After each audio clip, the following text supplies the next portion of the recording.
You ever look at a state like California and then a state like Vermont and think, are they even in the same country? The way they run things can feel like they're on two different planets.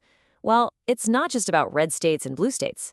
Today, we're going to dig into the hidden DNA of American politics. We're going to find out what your state's budget really says about its centuries-old soul. And trust me, the answer is probably not what you think. First, let's just look at the money, because the numbers are kind of staggering. On one hand, you've got California, with a budget of more than $167 billion.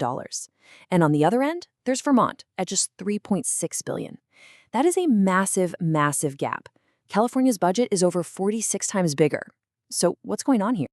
And yeah, I know what you're thinking. Well, duh, California has way more people. And you're right, population is a big part of it. So is party politics, of course. But that doesn't explain the whole story. It doesn't explain why two states right next to each other can have wildly different ideas about what government should even be. The real reason, it turns out, is much, much older than today's headlines. To really crack this puzzle, we have to look at the work of a political scientist named Daniel Elazar. He came up with this brilliant theory that the U.S. doesn't just have one political culture. He argued it has three distinct cultures that started way back in the colonial days. And these cultures, they spread across the country like invisible currents, and they still shape pretty much everything. Okay, so the first one he identified is what he called the moralistic culture. This came from the religious settlers up in New England. Their view was that government is a good thing, a positive force, that we can use to build a better society for everyone. You know, the Commonwealth. It's all about community, doing your civic duty, and using government to fix problems. Then you've got a completely different way of thinking that popped up in the mid-Atlantic states. This is the individualistic culture.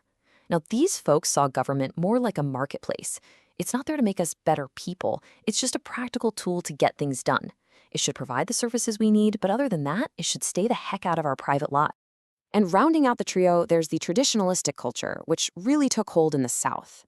In this view, the main job of government isn't to create something new. It's to preserve the old way of doing things, to maintain the existing social order.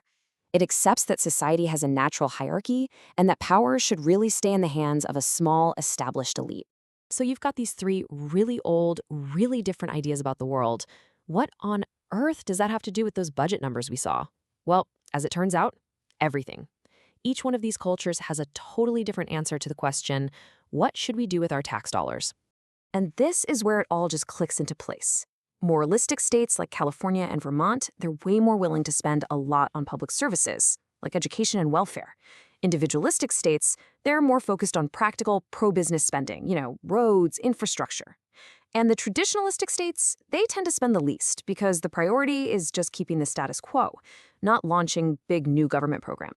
But what happens when you have a place that doesn't really fit neatly into any of these boxes? That brings us to a fascinating outlier, a real anomaly in the American system, our nation's capital, which plays by its own very, very strange set of rules.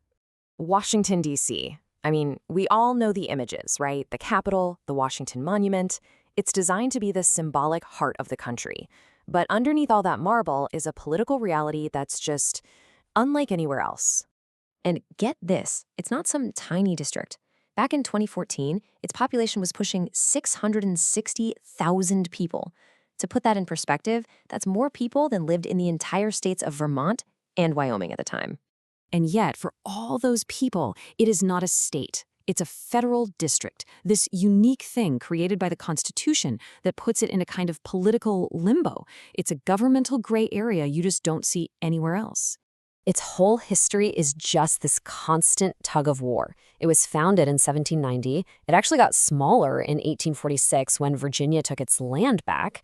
It took until 1961 for people living there to even get to vote for president. And it wasn't until 1973 that they were finally allowed to have their own local government with a mayor and a council. But here's the kicker, the absolute catch. Even with that local government, at the end of the day, Congress has the final say. Congress can, and sometimes does, just step in and overrule the laws in the budget that the district's own elected officials passed. Can you imagine that happening in your state? And because of this unique status, D.C. has always been a natural stage, a focal point for the nation's biggest fights, like the Civil Rights Movement. It's a city of residents constantly fighting for their own voice, and they're doing it in the literal backyard of the federal government that can shut them down at any moment. So whether you're looking at the huge budgets of moralistic states, or the bare-bones spending in traditionalistic ones, or the totally unique power struggle in DC, the message is really clear. The past isn't dead. It's not even past. These deep cultural currents are still battling it out in our state governments every single day. So, what's the big takeaway from all this? First, the huge differences between our states. They're not random. They're deeply rooted in settlement patterns from hundreds of years ago. Second, Alazar's three cultures give us this incredibly useful tool for understanding why people in different parts of the country argue so fiercely about what government is for. And finally, these old identities are still very much alive, shaping every political debate we have. And that leaves us with one last big question to think about. We live in an age where people move from state to state more than ever before. So, are these deep, centuries-old cultures finally starting to blur together? Or, in our very polarized world, are people actually sorting themselves into places with people who think just like them, making these ancient divides stronger than ever? It's definitely something to chew on.